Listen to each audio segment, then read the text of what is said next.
नमस्ते दोस्तों। आज मैं आपको एक ऐसी कहानी सुनाने वाला हूं जो न सिर्फ आपके दिल को छू लेगी बल्कि आपको साहस और उम्मीद से भर देगी। यह कहानी है शहर में स्थित छोटा का रेस्तरां की।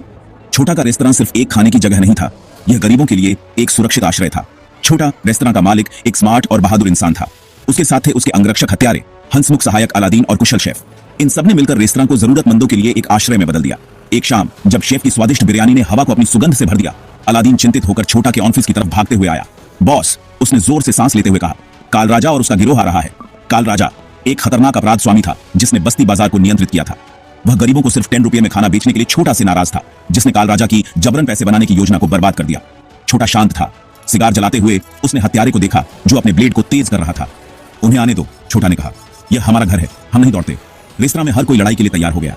अलादीन ने पैसे सुरक्षित रूप से छिपाए, शेफ ने अपने चाकू तैयार किए और हत्यारा छोटा के पक्ष में तैयार खड़ा था। जल्द ही मोटरसाइकिलों की आवाज ने हवा को भर दिया।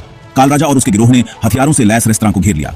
काल राजा लंबा और खतरनाक आगे बढ़ा। छोटा, वह चिल्लाया, तुम्हें लगता है कि तुम मुझे रोक सकते हो और इसके साथ दूर हो सकते हो?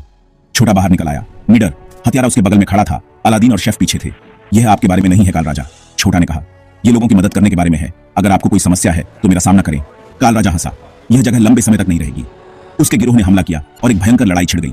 हत्यारे ने छाया की तरह लड़ाई लड़ी, जल्दी से हमलावरों को नीचे गिरा दिया। अलादीन ने उन्हें रोकने के लिए अपनी चतुराई का इस्तेमाल किया। रसोई से गर्म पानी डाला। शेफ अपने तेज क्लीवर के साथ रेस्तरां का बहादुरी से बचाव किया। इस बीच छोटा ने सीधे काल राजा से लड़ा। हालांकि काल राजा बड़ा था, छोटा की त्वरित चाल और तेज दिमाग ने उसे एक फायदा दिया। उसने काल राजा की चेन को चकमा दिया और एक मजबूत पंच उतारा जिसने उसे नीचे गिरा दिया।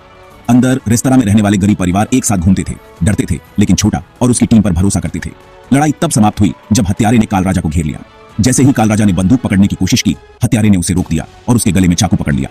छोड़ो, हत्यारे ने ठंड से कहा, और कभी वापस नहीं आते। हारकर काल राजा और उसका गिरोह भाग गए। सड़कें फिर से शांत हो गईं और छोटा की टीम विजयी रही। जैसे ही सुबह आई, शहर के लोग बाहर इकट्ठा हुए। ताजा पराठे और चाय की गंध आ रही थी। छोटा, हालांकि चोट लगी थी, भीड़ पर मुस्कुराया। ये रेस्तरां भोजन से अधिक है, उसने उन्हें बताया। ये एक ऐसी जगह है जहां हम सही के लिए लड़ते हैं।